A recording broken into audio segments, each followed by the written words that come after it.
mais aussi aux besoins du pays en matière de défense nationale.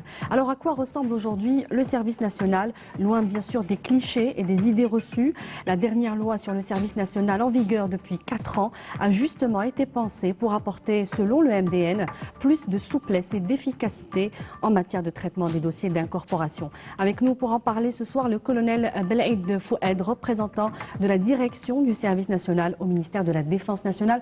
Bonsoir colonel, merci d'avoir répondu à notre invitation. Bonsoir. Alors, réduction de la durée du service national à 12 mois, année comptabilisée dans le calcul d'ancienneté pour la retraite, allocation mensuelle et report d'incorporation. Beaucoup de mesures incitatives ont été donc incorporées, consenties donc par la direction du service national en direction des jeunes. Est-ce que, depuis 4 ans, date de la promulgation donc, de cette loi, il y a des résultats visibles aujourd'hui? Certainement oui, il y a des résultats oui, qui sont visibles. Mais le premier résultat qui nous est visible à nous, personnel exerçant dans le service national, c'est ce cadre juridique à partir duquel a découlé un autre cadre réglementaire et qui a permis à la direction de service national de travailler dans ce cadre juridique et réglementaire. Parce que contrairement à l'actuelle loi, l'ancienne loi faisait appel à beaucoup des anciennes appellations, notamment le Haut Commissariat au service national, la délégation de réalisation du service national. Et des structures qui n'existaient plus. Tout à fait, les commissions d'appel.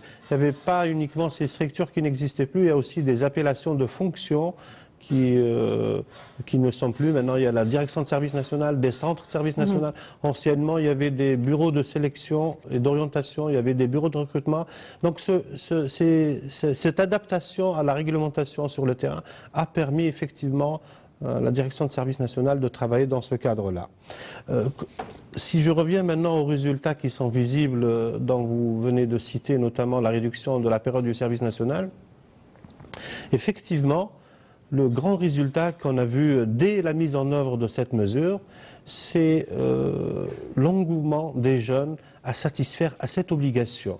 Nous avons, dès la mise en œuvre de cette mesure, assisté à un grand nombre de citoyens qui se présentent au centre de service national demandant des ordres d'appel pour satisfaire à cette obligation en qualité de volontaire. Donc il y a bien une différence entre l'ancienne loi et la loi de 2014. Vous avez constaté cet engouement sur le terrain? Tout à fait. Juste dès le premier contingent après la promulgation de cette loi, il y avait des jeunes qui, soit ils n'ont pas reçu l'ordre d'appel parce qu'ils étaient en ressources non disponibles, donc ils ont abandonné leurs études et ils se sont rapprochés du CSN, soit ils n'ont pas reçu d'ordre d'appel à défaut d'adresse précise, donc ils se sont rapprochés de nos structures pour demander des ordres d'appel en tant que volontaires pour passer cette obligation. Très bien. Alors justement, au niveau du service, de la direction du service national, on pense désormais prestation de service.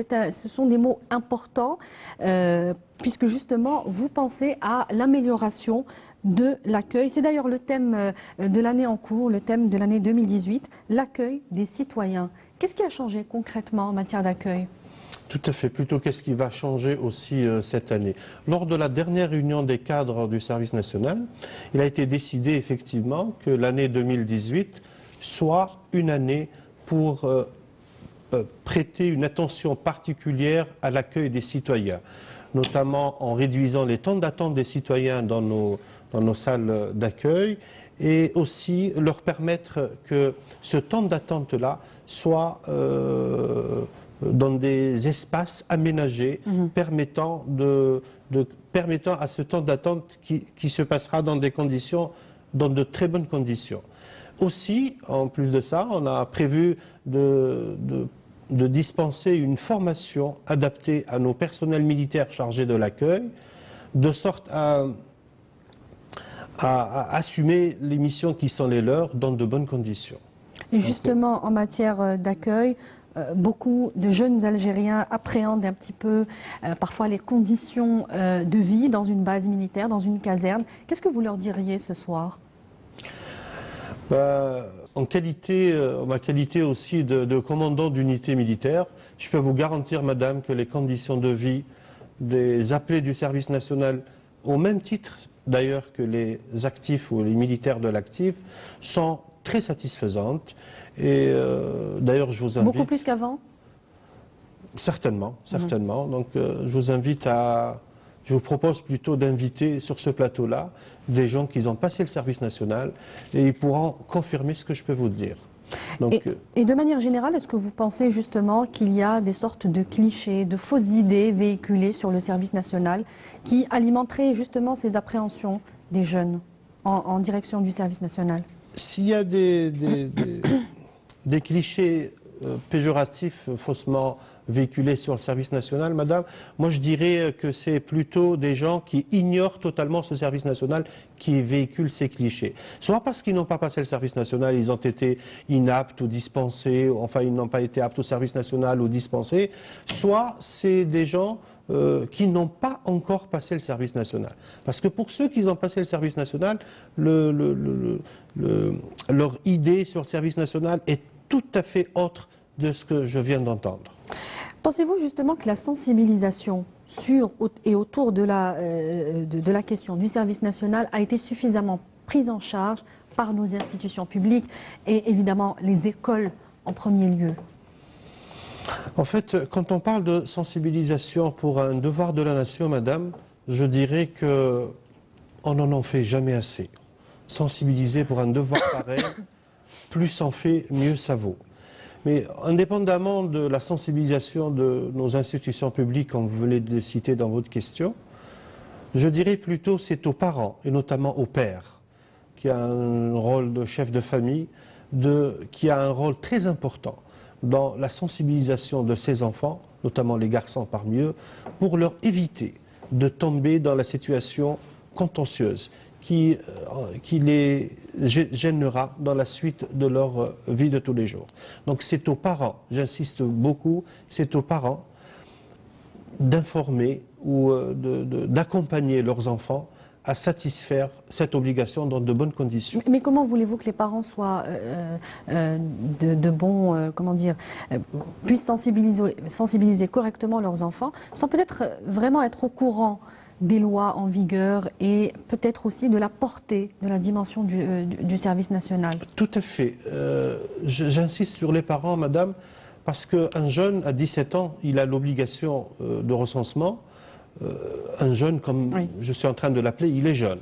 De par son âge, peut-être il ne voit pas les conséquences de ne pas satisfaire à cette obligation.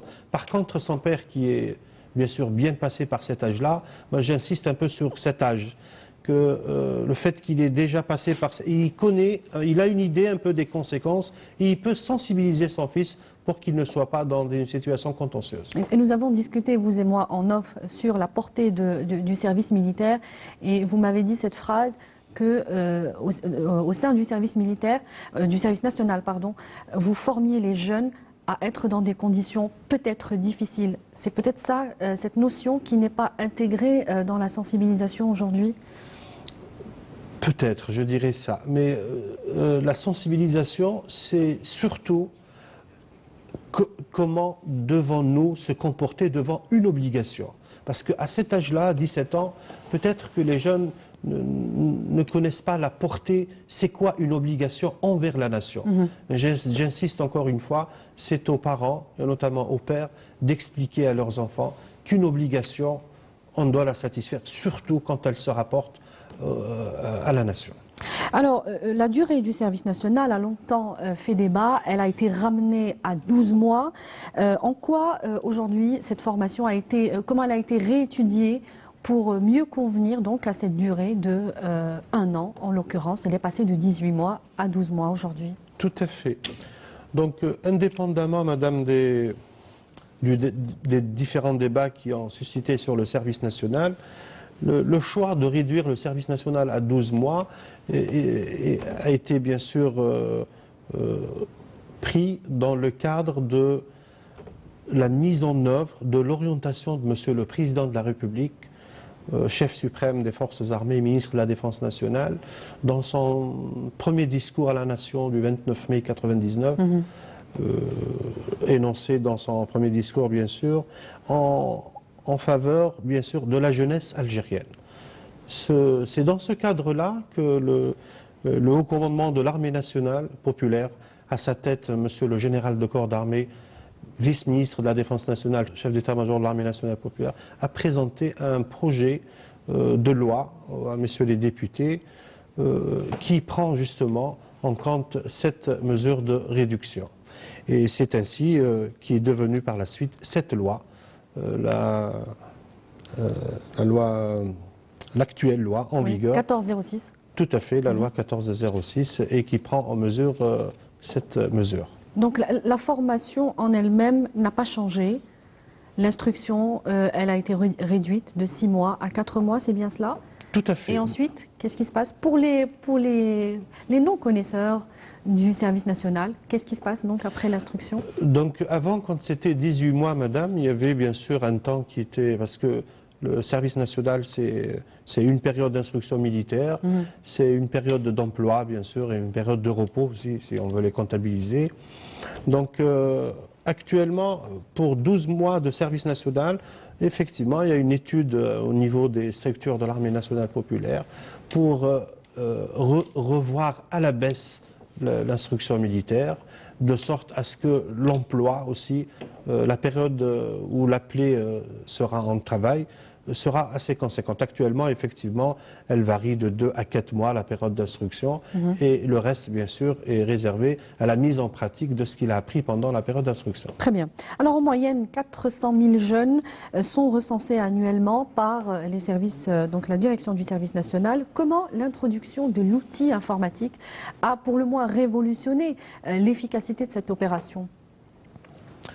L'introduction, madame, je dirais plutôt la généralisation de l'outil informatique, parce que l'introduction, ce n'est pas... C'est fait il y a plus longtemps que ça. Beaucoup plus longtemps que ça remonte à plus de 30 ans, l'introduction de l'outil informatique, mais c'est plutôt ces dernières années la généralisation de l'outil informatique, et notamment ces 5 dernières années, nous avons assisté à une nette amélioration, vraiment une amélioration de qualité de l'utilisation de cet outil dans pratiquement toutes les étapes de la chaîne du service national, depuis le recensement jusqu'à la réserve. Donc cet outil informatique, il a permis effectivement... La réserve, il faudrait juste peut-être expliquer à nos amis téléspectateurs. C'est la mobilisation donc d'un... Tout à fait. La réserve, en fait, c'est à l'issue de la période du service national, tout appelé du service national est versé dans la réserve pendant une certaine période. Il devient réserviste. Et il devient effectivement un réserviste. D'ailleurs, l'objectif principal, madame, du service national, c'est de constituer une réserve mobilisable pour, en cas de besoin, de la nation. Et c'est d'ailleurs écrit dans la loi. Tout à fait. 1406. Donc, dans les délais de traitement aussi des dossiers, aujourd'hui, il y a peut-être un délai plus court entre le premier ordre d'appel et le deuxième ordre de route, c'est bien cela? Est-ce qu'il y a des délais plus courts? Est-ce que les dossiers sont traités plus rapidement? Tout à fait, madame. Avec l'introduction de l'outil informatique, nous avons réduit sensiblement les délais de traitement des dossiers. Je peux vous citer, quand il n'y avait pas des réseaux locaux au niveau des CSN, au niveau des CSN, c'est les centres de service national, ça remonte au début des années 90, eh ben, quand un citoyen se présente au guichet, on mettait en moyenne dans les grands centres, là où il y a une forte demande de citoyens, on mettait 2 à 3 heures pour localiser d'abord le dossier physiquement de l'intéressé, à partir d'une identification sur un fichier manuel de toute la population gérée par ce centre de service national. Et une fois le dossier effectivement retrouvé, c'est de là qu'on commence. Maintenant, madame, avec l'introduction de l'outil informatique, toutes les salles d'accueil des centres et des bureaux du service national sont dotés de micro-ordinateurs. Il suffit de quelques touches sur un clavier, nom, prénom, date et lieu de naissance, et nous avons et la position vis-à-vis du service national et la position physique du dossier de l'intéressé. Donc une efficacité Mais alors là, y a rien avérée par rapport au passé. Alors, de manière générale, la loi 1406 est vue notamment par la presse, par exemple, lorsqu'on lit des articles dessus. Elle est nettement vue, elle est nettement plus coercitive, elle est vue de cette manière-là, en direction des insoumis, que les lois précédentes, par rapport aux lois précédentes, donc, notamment avec cette notion de plainte auprès de la juridiction militaire de la part du service national lorsqu'on est dans une situation d'insoumission. Alors, selon vos statistiques, quelle est la frange des jeunes qui se retrouve le plus dans les cas d'insoumission?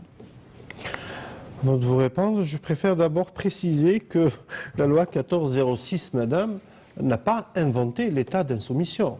Encore moins, elle n'a pas innové dans le rattachement de la gestion des citoyens insoumis à la juridiction militaire. Ça a toujours existé depuis la création du service national. L'ordonnance 74-103, elle définit l'état d'insoumission et elle le définit comme étant un délit qui est géré par la juridiction militaire. Mais la nouveauté, c'est que les entreprises privées, notamment, ne peuvent plus recruter de jeunes sans leur demander une carte militaire. Pareil, madame, pareil, ça a toujours existé. Ça a toujours existé, le privé Ça a toujours existé, mais vous allez me permettre, parce que vous avez tiré la nouveauté, la notion de nouveauté. Effectivement, dans l'insoumission, il y a une nouveauté dans cette loi, et je vais vous la préciser. Mais avant ça, parce que c'est l'unique mesure en défaveur des jeunes, et pas tous les jeunes citoyens, uniquement envers les citoyens réfractaires. C'est l'unique mesure en défaveur des citoyens réfractaires. Devant cette unique mesure défaveur, nous avons 7 mesures en faveur des citoyens que je pourrais vous citer rapidement. D'abord, il y a la réduction de 18 à 12 mois, de près d'un tiers de la période initiale. Nous avons aussi une révision à la hausse de la solde de l'appelé. Nous avons une possibilité de faire valoir, le jeune appelé a la possibilité de faire valoir la période passée au service national dans l'expérience professionnelle, d'abord l'expérience professionnelle. Aussi, le 4e point, c'est la possibilité de faire valoir l'année passée au service national dans le calcul des années de retraite pour aller, bien sûr, pour avoir accès au droit à la retraite. Nous avons la priorité dans le recrutement au sein de l'armée nationale populaire pour les citoyens qui ont satisfait à cette obligation. Ils sont prioritaires, bien sûr. Nous avons aussi...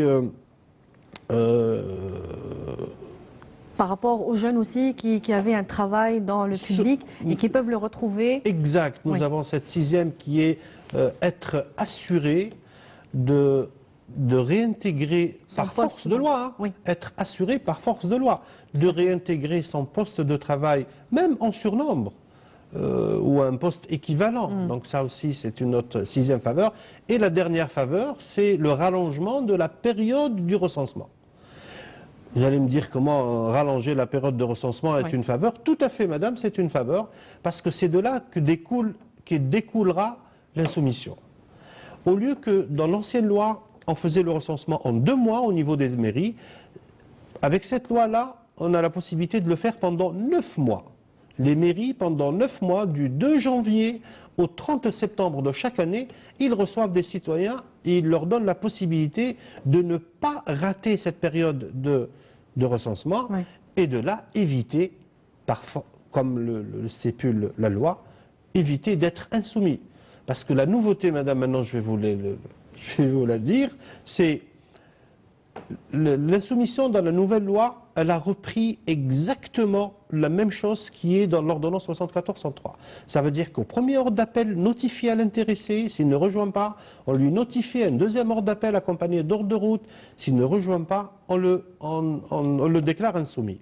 En plus de cette procédure réelle, nous avons jugé au niveau de la direction de service national que ce n'est pas uniquement le défaut de rejoindre son unité qui donne lieu à l'insoumission.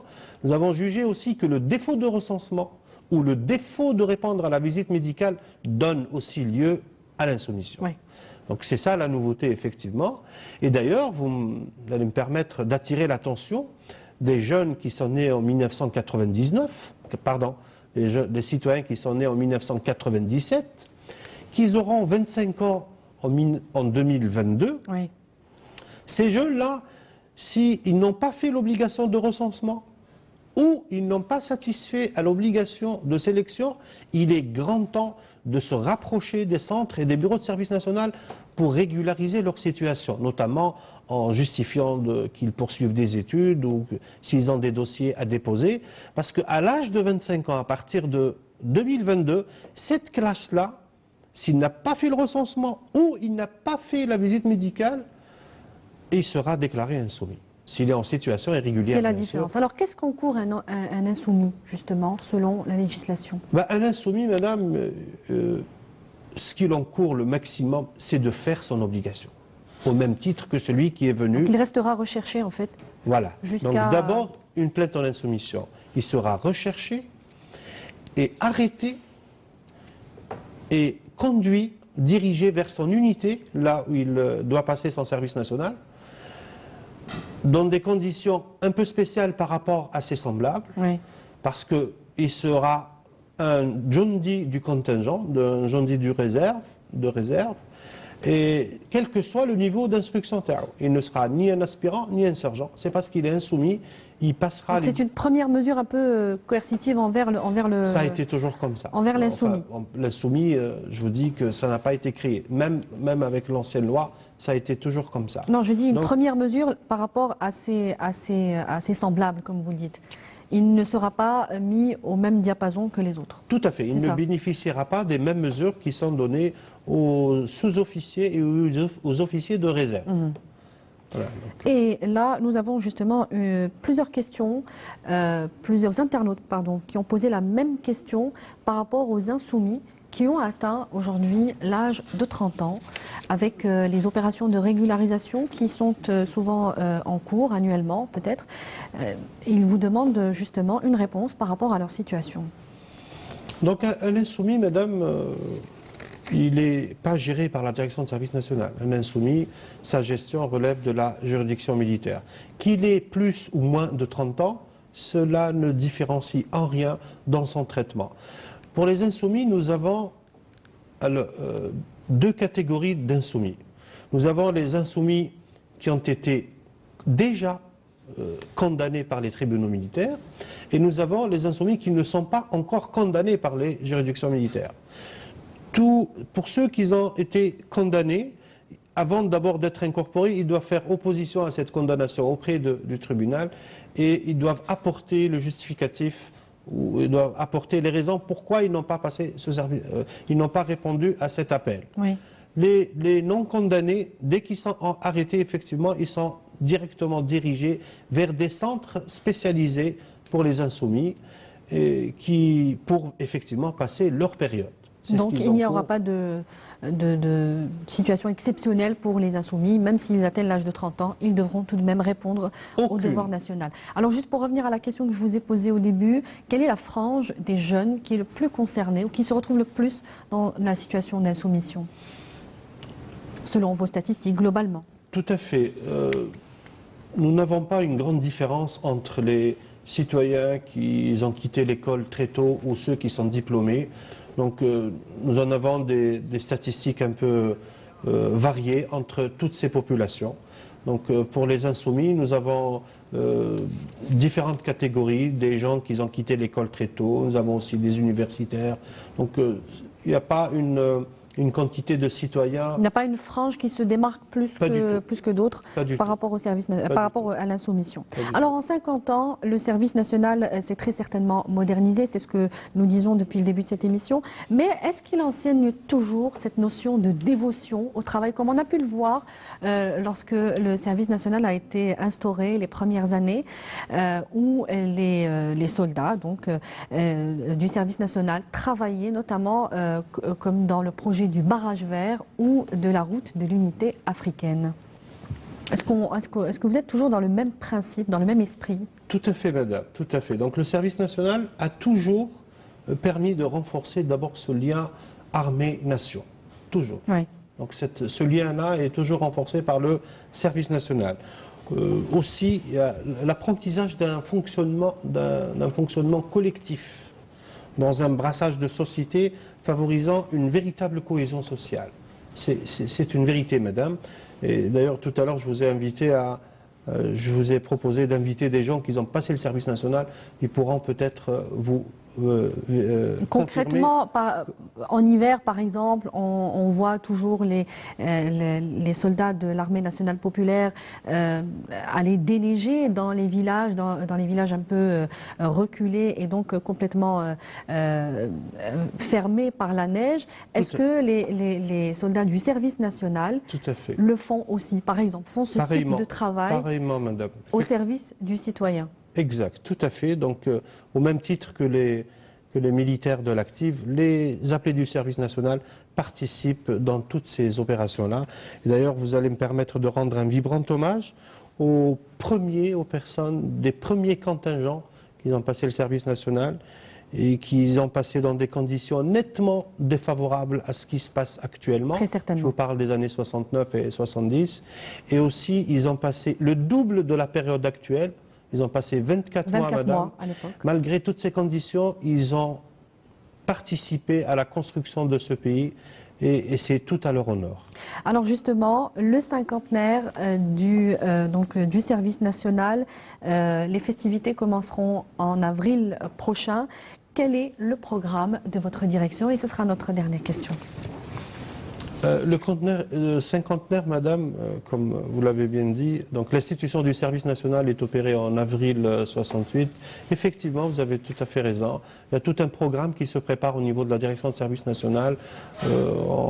Il sera bientôt rendu public, effectivement, et En somme, à quoi peut-on s'attendre en avril pour que les gens soient peut-être informés et puissent venir se renseigner plus sur le service national? Exact. Donc il y aura certainement sur les 51 structures du service national que compte actuellement, sur toutes les wilayas, 48 wilayas, nous avons soit un centre, soit un bureau de service national, et nous avons aussi au niveau des wilayas délégués du sud du pays.